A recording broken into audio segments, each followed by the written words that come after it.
Hello, ഇന്നത്തെ good morning വീഡിയോയിലേക്ക് സ്വാഗതം കേട്ടോ. എല്ലാവർക്കും ഗുഡ് മോർണിംഗ്. ഇന്നത്തെ സംസാര വിഷയം എന്താണെന്നറിയോ? ഞാൻ ആദ്യം തന്നെ ചിരിക്കണം. അന്ന് ഒരു പോസ്റ്റ് ഉണ്ട് FB-ൽ. അത് റിയാക്ഷൻ വീഡിയോ ചെയ്യുന്ന ഒരാളുടെയാണ്. അന്ന് റിയാക്ഷൻ വീഡിയോ എന്ന് പറഞ്ഞാൽ അങ്ങനെ യൂട്യൂബിലൊന്നും കാണുന്ന ഒരു റിയാക്ഷൻ വീഡിയോ അല്ല. ഏതെങ്കിലും ഒരു കണ്ടന്റ് എടുത്തിട്ട് അതിനെ ഒരു തമാശ രൂപേണ ആക്കുന്നൊരു വീഡിയോ കേട്ടോ.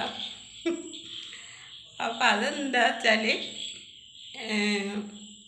ഒരു പെണ്ണ് എവിടേക്കോ പോയേക്കാന്ന് തോന്നുന്നു. ജോലിക്ക് പോയതാണോ, ഇനി കെട്ടിച്ചു കൊടുത്തിട്ട് പോയതാണോ, ഇനി പിന്നെ ഇപ്പോഴത്തെ പെൺകുട്ടികളെ കാര്യങ്ങളല്ലേ, ഉമ്മയും മാപ്പൊന്നും വേണ്ട വെച്ചിട്ട് ഇട്ടെറിഞ്ഞ് പോയതാണോ ഒന്നും പറയാൻ പറ്റില്ല. ആളെവിടുന്നോ എവിടെയോ ആണ്. അവിടുന്ന് ബാപ്പ മരിച്ചത് അറിഞ്ഞിട്ട് വരികയാണ് ആള്.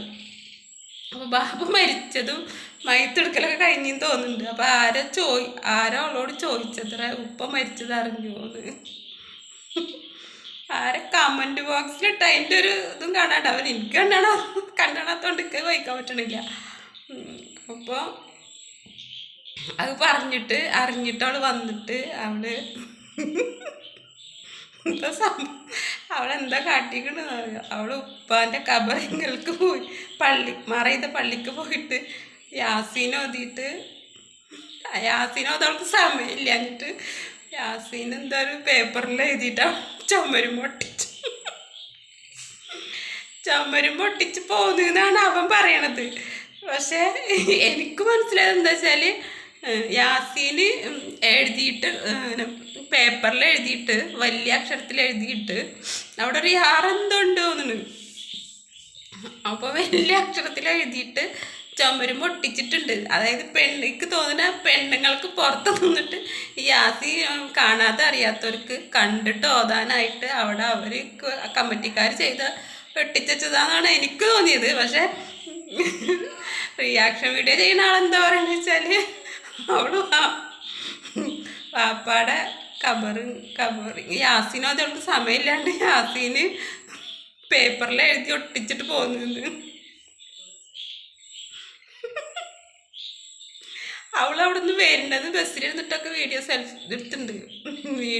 എന്നിട്ട് അതവളൊപ്പം കാണിക്കുന്നുണ്ട് കേട്ടോ.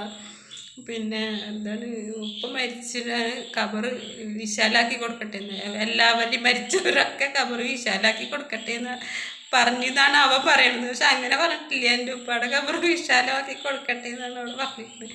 പിന്നെ അത് എന്ത് കണ്ടന്റ് ഉണ്ടായാലും അതൊരു തമാശയാക്കി കാണിക്കുന്ന ഒരാളാണ്. അപ്പം അവൾ കണ്ടിട്ട് കുറേ ചിരിച്ചട്ടാ. ഭയങ്കര സംഭവം കേട്ടോ. അപ്പോൾ അവൾക്കൊരു കണ്ടൻ്റായി എന്നാണ് ഇപ്പോൾ പറഞ്ഞു വരുന്നത്. അവൾക്കൊരു കണ്ടൻ്റാക്കി, അതവളൊരു കണ്ടൻ്റാക്കിയിരുന്നു. അപ്പോൾ ഒരുമാതിരി വൈറലാവാതെ ഞാൻ കണ്ടിട്ടില്ല കേട്ടോ. അതിപ്പോൾ ഈ റിയാക്ഷൻ വീഡിയോയിലാണ് കണ്ടത്. അങ്ങനെ ചില കാര്യങ്ങളൊക്കെ അങ്ങനെ തന്നെ എല്ലാവരുടെ വീഡിയോ ഒക്കെ നമ്മൾ ആരെങ്കിലും റിയാക്ഷൻ വീഡിയോ ഇടുമ്പോഴാവും അത് കാണുന്നുണ്ടാവുള്ളൂ. ചിലപ്പോൾ അങ്ങനെ ഒറിജിനൽ വീഡിയോ നമ്മൾ കാണാൻ പറ്റിയിട്ടുണ്ടാവില്ല. അപ്പോൾ അതേപോലെ ഞാനത് കണ്ടിട്ടില്ല. അപ്പോൾ റിയാക്ഷൻ വീഡിയോ കണ്ടപ്പോഴാണ് അത് കണ്ടത് കേട്ടോ. അപ്പോൾ അതേപോലെ ഈ സോഷ്യൽ മീഡിയയിൽ വൈറലാവണമെന്നുണ്ടെങ്കിൽ ഒന്നുകിൽ ഇതേപോലെയുള്ള പൊട്ടത്തരങ്ങൾ എന്തെങ്കിലും ചെയ്യണം. അതല്ലാന്നുണ്ടെങ്കിൽ ഗൗരവമുള്ള കാര്യങ്ങൾ എന്തെങ്കിലും പറയണം, അല്ലെങ്കിൽ ചെയ്യണം. എന്നാലേ വൈറലാവുള്ളൂ. എന്നെ പോലെ അവിടെ ഇവിടെയും തൊടാത്ത രീതിയിലുള്ള വർത്താനം പറഞ്ഞാലൊന്നും വൈറലാവില്ല. അങ്ങനെ ഓരോ സംഭവങ്ങൾ അതിനെടുത്തിട്ടിട്ട് പിന്നെ ഈ പൊട്ടത്തരങ്ങൾ ചെയ്തിട്ട് വീഡിയോ ഇടും. അതിനെടുത്തിട്ട് ഇങ്ങനെയുള്ള ആൾക്കാരെടുത്ത് പെരുമാറും.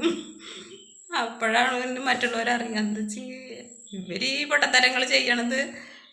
പിന്നെ ആരേലൊക്കെ ഉണ്ടാവും ഇതേപോലെ തമാശ രൂപേണ അതിനെ കണ്ടൻ്റാക്കിയിട്ട് അതിനെ പറ്റി സംസാരിച്ചിട്ടൊക്കെ. 4 ഡയലോഗ് അടിച്ച് തന്നെ അവരുടെ ഡയലോഗ് കണ്ടാൽ നമ്മൾ ചിരിച്ച് ചാവും. കൂടെ ഈ വീഡിയോയും കൂടി കണ്ട നല്ല വിശേഷമാവും. അതിൻ്റെ ഇടയിൽ കൂടെ അവൾ എന്തുട്ടൊക്കെ പൊതിഞ്ഞ് കെട്ടി കൊണ്ടുപോകണൊക്കെ ഉണ്ട്. മുല്ലപ്പൂവ് അവിടെ ഒരു യാറുണ്ട്. പിന്നെ അവിടേക്ക് എന്തോ കൊണ്ടുപോകണം, പൊതിഞ്ഞ് കെട്ടിയിട്ടൊക്കെ കൊണ്ടുപോകണുണ്ട്. മുല്ലപ്പൂ പൊതിഞ്ഞ് കൊണ്ടുപോകണ പോലെ കൊണ്ടുപോകുന്നുണ്ട്. എന്തുട്ട സാധനമാണാവോ. അങ്ങനത്തെ ഓരോ കഥകൾ. അപ്പം അത് ഞാൻ പറഞ്ഞു വരുന്നത് എന്താണെന്നറിയോ, സോഷ്യൽ മീഡിയയിൽ വൈറലാവണമെങ്കിലും എയറിലാവണമെങ്കിലും ഒന്നുകിൽ പൊട്ടത്തരങ്ങൾ എന്തെങ്കിലും പറയണം, അതല്ലാന്നുണ്ടെങ്കിൽ ചെയ്യണം, അല്ലെങ്കിൽ ഇങ്ങനെ കാര്യത്തിൽ എന്തെങ്കിലും പറയണം, എന്നാലേ വൈറലാവാൻ പറ്റുള്ളൂ. പിന്നെ പോലെ അവിടെ ഇല്ല ഇവിടെ ഇല്ലാത്തതിൽ ഇടയ്ക്ക് നിന്നാൽ ശരിയാവില്ല എന്നൊക്കെ തോന്നുന്നു. അതങ്ങനെ ഒരു കഥ, അത് കണ്ടപ്പോൾ അതിനെ പറ്റിയൊന്നും പറയാൻ തോന്നിയത് കേട്ടോ. അവന് ആ ചെക്കൻ്റെ വീഡിയോസ് ഞാൻ കാണാറുണ്ട് കേട്ടോ കുറേ. നല്ല രസമാണ് അവൻ്റെ സംസാരമൊക്കെ. അങ്ങനെ ഓരോരുത്തരും ഓരോ പൊട്ടത്തരം ചെയ്യണതും അതും ഇതൊക്കെ എടുത്തിട്ട് അവൻ കണ്ടൻ്റാക്കി. നല്ല ഡയലോഗ്, അവൻ്റെ രണ്ട് ഡയലോഗ് കേൾക്കാൻ നല്ല രസമാണ്. തമാശയൊക്കെ പറയുമ്പോൾ കോമഡിയൊക്കെ ഉണ്ടാവും അതിൽ. അപ്പം അത് കാരണം അത് കാണും, അങ്ങനെ കണ്ടാൽ ഞാൻ വിടൂല, അത് കാണും ഫുള്ളു. അപ്പം ഇന്നിപ്പോൾ നോക്കിയപ്പോൾ കണ്ടതാണിത്. അങ്ങനെ ഒരു കഥ. പിന്നെന്താ, ഇന്നിപ്പോൾ പ്രത്യേകിച്ചൊന്നും പറയാനില്ല കേട്ടോ. പിന്നെ ഒരു കാര്യം കൂടി പറയാം, അത് തമാശ പറഞ്ഞപ്പോൾ വേറൊരു തമാശ ഉണ്ടായ കാര്യം പറയാം കേട്ടോ. എൻ്റെ വീഡിയോ എപ്പോൾ വേണമെങ്കിലും നിൽക്കും കേട്ടോ. എൻ്റെ ഫോണ് അധികം നിൽക്കൂല. എനിക്ക് കുറച്ച് ദിവസമായിട്ട് ഭയങ്കര ടെൻഷൻ കേട്ടോ, ഭയങ്കര ബേജാറ് വിഷമം. വീട്ടിലേക്ക് കൊണ്ട് വന്നാൽ പിന്നെ ആകെ ഒരു പുറത്തൊക്കെ നടക്കച്ച കുഴപ്പമില്ല, വീട്ടിലേക്ക് വന്നാൽ എന്തൊക്കെയോ ടെൻഷൻ വരിക. അപ്പം അങ്ങനെ ഞാൻ എൻ്റെ തോന്നലാവുമെന്ന് വിചാരിച്ചിട്ട് ഞാനിങ്ങനെ കൊണ്ടടക്കിരുന്ന്. അപ്പം ഇന്നതേപോലെ നോക്കിയപ്പോൾ യൂട്യൂബിലെന്ന് വന്നിട്ട് ഒരു വീഡിയോ കണ്ട്, ഇങ്ങനെ ഉറങ്ങിപ്പോകും, നമ്മൾ ഉറങ്ങാൻ കിടന്നാൽ ഉറങ്ങിപ്പോകുമ്പോൾ നമ്മളൊന്നും ഇങ്ങനെ തിരിഞ്ഞ് കിടന്നാൽ അങ്ങനെ ഒരു കുഴിയിലേക്ക് വീണതുപോലെ തോന്നും. അതെനിക്കങ്ങനെ ഉണ്ടാവാറുണ്ട് കേട്ടോ. അതിനെ പറ്റിയാണ്, അതാണ് വീഡിയോ ഇട്ടിട്ടുണ്ടായിരുന്നു, കുഴിക്ക് പോണ പോലെ ഇങ്ങോട്ട് വീണ്. അപ്പോൾ പക്ഷെ വീണിട്ടില്ല, ഞെട്ടി തെറിക്കണത്, അതാണ് വീഡിയോ കാണിച്ചിട്ടുണ്ട്. അപ്പോൾ അതിൻ്റെ കമൻറ്റ് ബോക്സ് നോക്കിയപ്പോൾ ഫുൾ ആൾക്കാർക്ക് അങ്ങനത്തെ അനുഭവങ്ങളുണ്ട്. അപ്പോൾ എനിക്കുണ്ട് അനുഭവം. അപ്പോൾ ഇത് 2-3 പ്രാവശ്യമൊക്കെ ഇങ്ങനെ ഇടയ്ക്കൊക്കെ കാണുമ്പോൾ നമ്മൾ ഒരു സൈഡിൽ ഇങ്ങനെ കിടന്ന് ഉറങ്ങി കഴിഞ്ഞിട്ട് പിന്നത്തെ സൈഡിലേക്ക് തിരിഞ്ഞെടുക്കുമ്പോൾ തോന്നും ആ ഒരു കുഴിയിലേക്ക് അങ്ങോട്ട് വീണ പോലെ തോന്നും.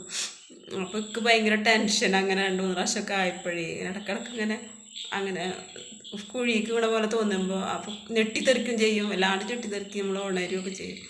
അപ്പോൾ ഭയങ്കര അങ്ങനെ. അപ്പം ഇനി എന്താണാവോ എന്ന് വിചാരിച്ചിട്ടൊരു ടെൻഷൻ ഇങ്ങനെ മനസ്സിൽ കുറച്ച് ദിവസം കിടന്ന് കളിക്കുന്നത്.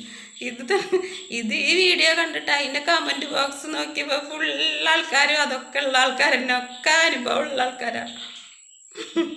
അപ്പോൾ പിന്നെ അത് കണ്ടപ്പോൾ സമാധാനമായി. ഇപ്പം എൻ്റെ ടെൻഷനും മാറി, പേടിയും മാറി, ഒക്കെ മാറി.